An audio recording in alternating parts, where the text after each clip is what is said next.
भाजपा का नजरिया है कश्मीरी और गैर कश्मीरी के संगी चश्मे से देख रहे हैं, हिंदू और मुस्लिम की नजर से, अल्पसंख्यक बहुसंख्यक की नजर से देखा जा रहा है। इसी साल 40 लोग जम्मू और कश्मीर में, खासतौर से कश्मीर में 40 लोग शहीद हुए।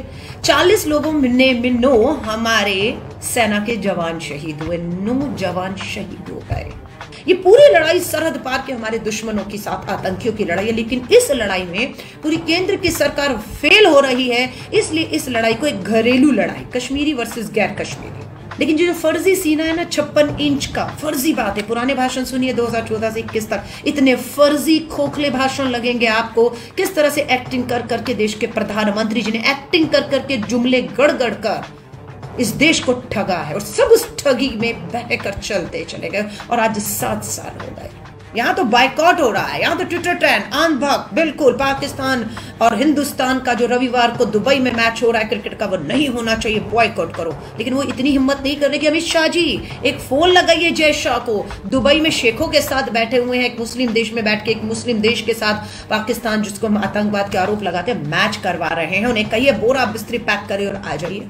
एक गृह मंत्री का बेटा दुबई में इंडिया पाकिस्तान के मैच करवाने में व्यस्त है, और यहाँ पर अंधभक्त बेरोजगार 2 रुपए का ट्वीट वाले, 2 पैसे के पता नहीं 2 रुपए का ट्वीट वाले हिंदू पाकिस्तान मैच बाइकआउट में बैठे हैं। और वहीं पर अजय मिश्रा का बेटा आशीष मिश्रा को बचाने के लिए व्यस्त है।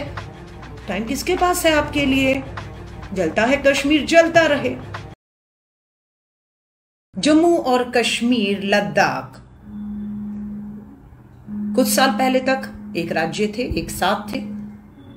सरकार आई, नीतियां बदली, रणनीतियां बदली, और जम्मू कश्मीर को, भूगोल को कई हर तरीके से बदला। सोचा अब जो चीजें हैं, आतंकवाद है, जो कुछ भी है, वो खत्म होगा और विकास तो हो रहा था। ऐसा नहीं है विकास नहीं हो रहा था, उसे एक अलग मुकाम पर लेकर जाएंगे। सबसे पहले कश्मीर में यह दावा किया गया कि नोटबंदी के बाद पत्थरबाजी खत्म होगी, आतंकवाद की कमर टूट जाएगी। आंकलन करने का समय है कि 2016 की नोटबंदी का कितना फायदा, जो जाली नोट आते थे, पत्थरबाजों के हाथ में पैसा आता था, आतंकवाद उसकी कमर कितनी तोड़ी। आज 2021 खत्म होने जा रहा है। एक बार तो आंकलन करना चाहिए कि क्या वो मास्टर स्ट्रोक जो 2000 के कहते हैं कि नोट को लाकर और 1000 का नोट खत्म किया गया था, है ना, क्योंकि कमर तोड़नी थी, वो कितनी कमर टूटी, कितने जाली नोट, ये सब आपके सामने आज की हकीकत है। जम्मू कश्मीर में पूरी तरह से हम लोग जब 4G की तरफ बढ़ रहे थे और आज 5G की चर्चा करते हैं, तब जम्मू कश्मीर के लोगों को 2G के ऊपर, इंटरनेट 2G, आप सोच सकते हैं वहां का व्यापार, वहां के छात्र, कितना उन्होंने इस आधुनिक भारत वैश्वीकरण में 2G में काम किया। आप और हम तो 2020 में तालेबंदी में आए, तालों के बीच में बंद गए थे, लेकिन जम्मू कश्मीर उससे पहले से तालेबंदी में था, नजरबंद था। हजारों युवाओं को जेल में ठूस दिया गया, बड़े बड़े नेताओं को नजरबंद कर दिया गया, इंटरनेट मीडिया बंद कर दिया गया, सब चीज अपना ली गई। पूरी तरह से राष्ट्रपति शासन लगाकर केंद्र की भाजपा सरकार ने वहां और दिल्ली तक अपनी अपनी मुट्ठी में ले लिया। आज क्या चल रहा है? इसी साल 40 लोग जम्मू और कश्मीर में, खासतौर से कश्मीर में 40 लोग शहीद हुए। 40 लोगों में 9 हमारे सेना के जवान शहीद हुए, 9 जवान शहीद हो गए, 11 नागरिक शहीद हुए 40 लोगों में। भाजपा के लिए अब आपका नजरिया पूछना चाहूंगी। भाजपा का नजरिया है कश्मीरी और गैर कश्मीरी के संगी चश्मे से देख रहे हैं, कश्मीरी गैर कश्मीरी, समझ रहे हैं, हिंदू और मुस्लिम की नजर से, अल्पसंख्यक बहुसंख्यक की नजर से देखा जा रहा है। हमारा यह कहना है कि मुस्लिम गैर मुस्लिम, कश्मीरी गैर कश्मीरी कुछ नहीं है। यह आतंकवाद वर्सेस भारत की लड़ाई होनी चाहिए। क्योंकि आप जब देखेंगे कि 40 लोग जो कश्मीर में मारे गए हैं, यहां पर बैठकर कहा जाता है कि गैर मुस्लिम को मारा जा रहा है, यहां धर्म को बीच में लाते, जबकि हकीकत यह है कि जो लोग मारे गए उसमें जम्मू कश्मीर पुलिस के मुस्लिम जवान भी थे। तो मत करिए, मेरा ये कहना है मत करिए, ये मत करिए। अगर आप गिनना शुरू करेंगे तो 40 लोगों में आपके सामने साफ तस्वीर आ जाएगी कि आतंकवादी जो काम कर रहे हैं वो सिर्फ आतंक के नजरिए से कर रहे हैं। उनका कुचले जाना बेहद जरूरी है, बेहद जरूरी है। आज एक टीवी चैनल की डिबेट पे थी। डिबेट में कुछ होता नहीं है, चीखम चिल्ला होता है, एक दूसरे के ऊपर आरोप लगाए जाते हैं, मैं बड़ा देशभक्त हूं और आप गद्दार है, ये आपको बताया जाता है। डिबेट नहीं होती। डिबेट का विषय था कि क्या केंद्र की सरकार को अपनी नीति और रणनीति दोनों बदलनी चाहिए।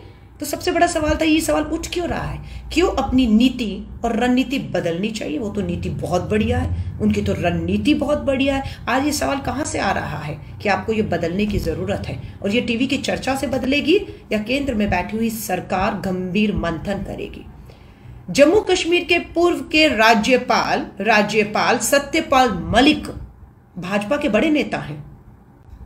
जम्मू कश्मीर के गवर्नर रहे और अभी मेघालय के वो गवर्नर हैं। उन्होंने खुद कहा है कि जब तक 370 नहीं हटा था, वहां लोकतंत्र था, वह चुनी हुई सरकारें बहाली थी, 50 और 100 किलोमीटर तक सरहद से 50-100 किलोमीटर अंदर तक आतंकी घुसने की हिम्मत नहीं की। इतनी मजबूती से हम वहां पर डटे हुए थे और उसके साथ साथ कोई हिंसा नहीं हुई जो आज होते हुए दिख रही है। ये किसी और ने नहीं, भाजपा के पूर्व नेता और अभी राज्यपाल सत्यपाल मलिक जी ने कहा है। यानी कि कहीं ना कहीं आपसे गलती और चूक हो रही है जिसे आप स्वीकार नहीं कर रहे। लेकिन ट्विटर पे ट्रेंड क्या चल रहा है? ट्विटर पे आप सोशल मीडिया पे ट्रेंड चलेंगे तो दुबई, मुस्लिम देश है दुबई, क्या हो रहा है वहां पर? अगले रविवार को पाकिस्तान और एक मुस्लिम देश पाकिस्तान और हिंदुस्तान का क्रिकेट का मैच हो रहा है। क्रिकेट का मैच करवा कौन रहा है वहां पर बैठ के? देश के गृह मंत्री अमित शाह जी का बेटा जय शाह। इस जम्मू कश्मीर का बेटा क्या कर रहा है पता है? इतना विकास हुआ कि आज आंकड़े बता रहे हैं 21.6% बेरोजगारी जम्मू और कश्मीर में है। हर 100 में से 22 युवा बेरोजगार हो चुका है, काम धंधा नहीं है। और वहीं प्रदेश के गृह मंत्री अमित शाह का बेटा दुबई में बैठकर बीसीसीआई के अधीन, यहां तो बायकॉट हो रहा है, यहां तो ट्विटर ट्रेंड आंधभक्त, बिल्कुल पाकिस्तान और हिंदुस्तान का जो रविवार को दुबई में मैच हो रहा है क्रिकेट का, वो नहीं होना चाहिए, बॉयकॉट करो। लेकिन वो इतनी हिम्मत नहीं कर रहे कि अमित शाह जी एक फोन लगाइए जय शाह को। दुबई में शेखों के साथ बैठे हुए हैं, एक मुस्लिम देश में बैठ के एक मुस्लिम देश के साथ पाकिस्तान, जिसको हम आतंकवाद के आरोप लगा के मैच करवा रहे हैं, उन्हें कहिए बोरा बिस्तरी पैक करे और आ जाइए। फिर कहते नहीं तो हमारे हाथ में नहीं है, अंतरराष्ट्रीय क्रिकेट एसोसिएशन जो है ये वो तय करती है। तो क्या उसने ये भी तय किया कि नहीं जी अमित शाह जी आपका बेटा भी वही होना चाहिए? ये नियमों के मुताबिक है कि बीसीसीआई के सबसे बड़े अधिकारी जो बिल्कुल करोड़ों रुपया छापते हैं इस क्रिकेट से, उसका भी होना जरूरी है। करवा लीजिए मैच, करवा लीजिए, हमारे क्रिकेटर्स वहां पर पाकिस्तान से मैच खेल लें, जो करना करें। लेकिन आपकी मजबूरियां क्या है जो आप वहां पर बैठे? और बड़े से बड़े नेता, मैं कह रही हूं जरा देखिएगा, जो वहां पर दुबई में मैच हो रहा है, 7 सितारा होटलों में जो बैठे हुए हैं, जो पाकिस्तान हिंदुस्तान के दुबई में बैठकर मैच का मजा लेंगे, आप समझ रहे हैं? जरा नजर गाड़ कर देखिएगा कौन कौन से बड़े नेता और कौन से बड़े नेता के बेटे वहां का मैच में। और हम लोग यहां क्या कर रहे हैं? हम यहां पर मुस्लिम गैर मुस्लिम, हम यहां पर कश्मीरी गैर कश्मीरी कर रहे हैं। मैंने आज बिहार के एक मजदूर का बयान सुना, उन्होंने कहा हम बहुत सुरक्षित जम्मू कश्मीर में हैं, पर यह आतंकवाद की वजह से हालात ऐसे पैदा हो रहे हैं, जबकि हम इन्हीं कश्मीरियों के बीच में बहुत सुरक्षित महसूस कर रहे हैं। जो भी लड़ाई है वो बिल्कुल सरहद पार पाकिस्तान, चीन की शय पर, अफगानिस्तान का तालिबान, अब और उसमें आग में घी डालने का काम हो रहा है। ये पूरी लड़ाई सरहद पार के हमारे दुश्मनों के साथ, आतंकियों की लड़ाई है। लेकिन इस लड़ाई में पूरी केंद्र की सरकार फेल हो रही है, इसलिए इस लड़ाई को एक घरेलू लड़ाई, कश्मीरी वर्सेस गैर कश्मीरी, मुस्लिम वर्सेस गैर मुस्लिम, कश्मीर वर्सेस सबको बनाया जा रहा है।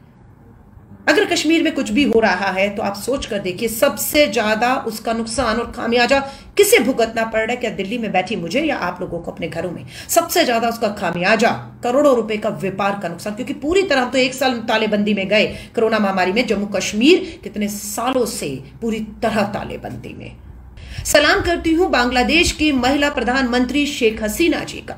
वहां पर हमारे जो भाई हैं उनके ऊपर हमला होता है, अल्पसंख्यकों पर वहां पर हमला होता है, शेख हसीना खामोश नहीं बैठती है, कहती है अल्पसंख्यकों के ऊपर जिन्होंने भी हमले किए उन्हें मैं बख्शूंगी नहीं, और साफ संदेश दे देती हूं कि बांग्लादेश में सब एक रहेंगे और कानून संविधान से ऊपर उठ के कोई नहीं कार्रवाई करेंगे, और वो कार्रवाई कर रही हैं। हमें बोलने की बहुत जरूरत नहीं पड़ी शेख हसीना जी। और ये वही 2021 है जब देश के प्रधानमंत्री नरेंद्र मोदी जी बांग्लादेश जाते हैं और इसी साल वहां पर जो कहा जा रहा है अल्पसंख्यक हिंदू उन पे हमले हो रहे हैं। आप तो भी मिलकर आए थे, लेकिन शेख हसीना खामोश नहीं बैठी, पूरे भारत को यकीन दिलाया और वहां पर भी एक कड़ा संदेश दिया, बर्दाश्त नहीं करेंगे। देश के प्रधानमंत्री खामोश बैठे हुए हैं जम्मू कश्मीर पे, और अमित शाह जी तो बहुत व्यस्त हैं क्योंकि मणिपुर गए थे, अभी गोवा गए हैं, है ना, उनको बहुत जगह जाना क्योंकि चुनाव आ रहे हैं। लेकिन कश्मीर कब जाएंगे उसकी तारीख अभी थोड़ा सा रुक जाइए, अभी 10-12 दिन रुक जाइए, उनके पास बहुत काम है।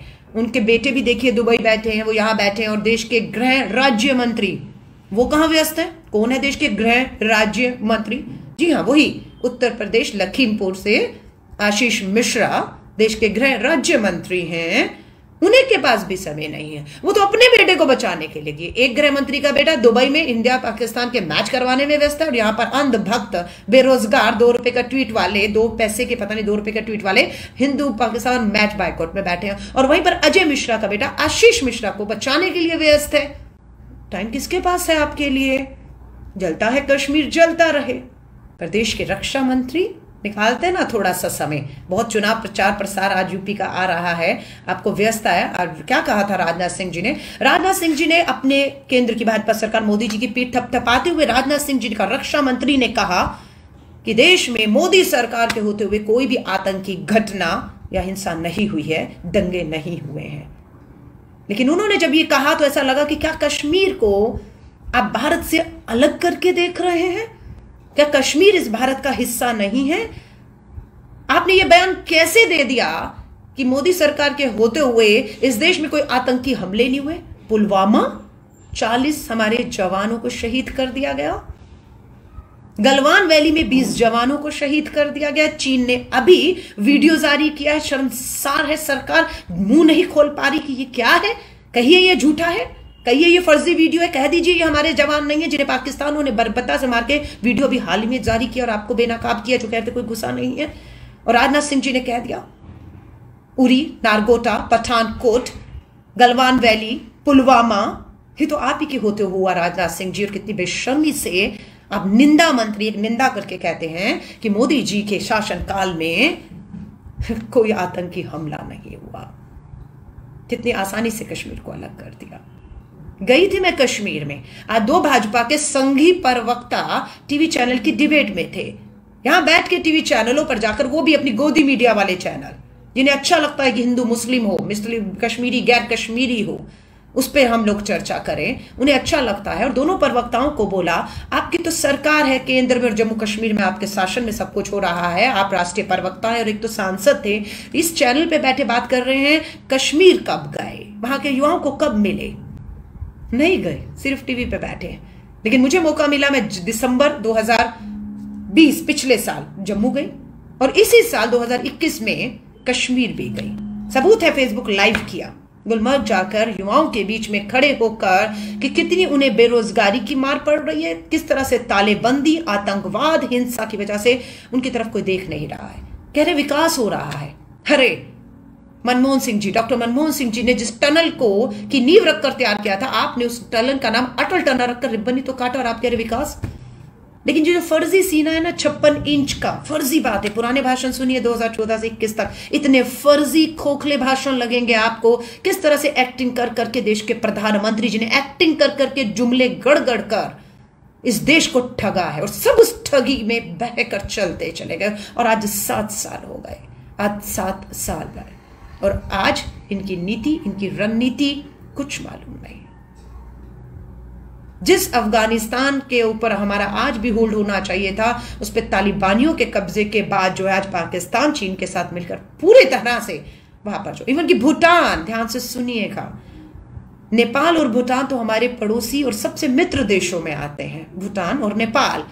आज 35 सालों के बाद हमारा मित्र देश भूटान हमें छोड़कर पाकिस्तान के चीन के पास चला गया है।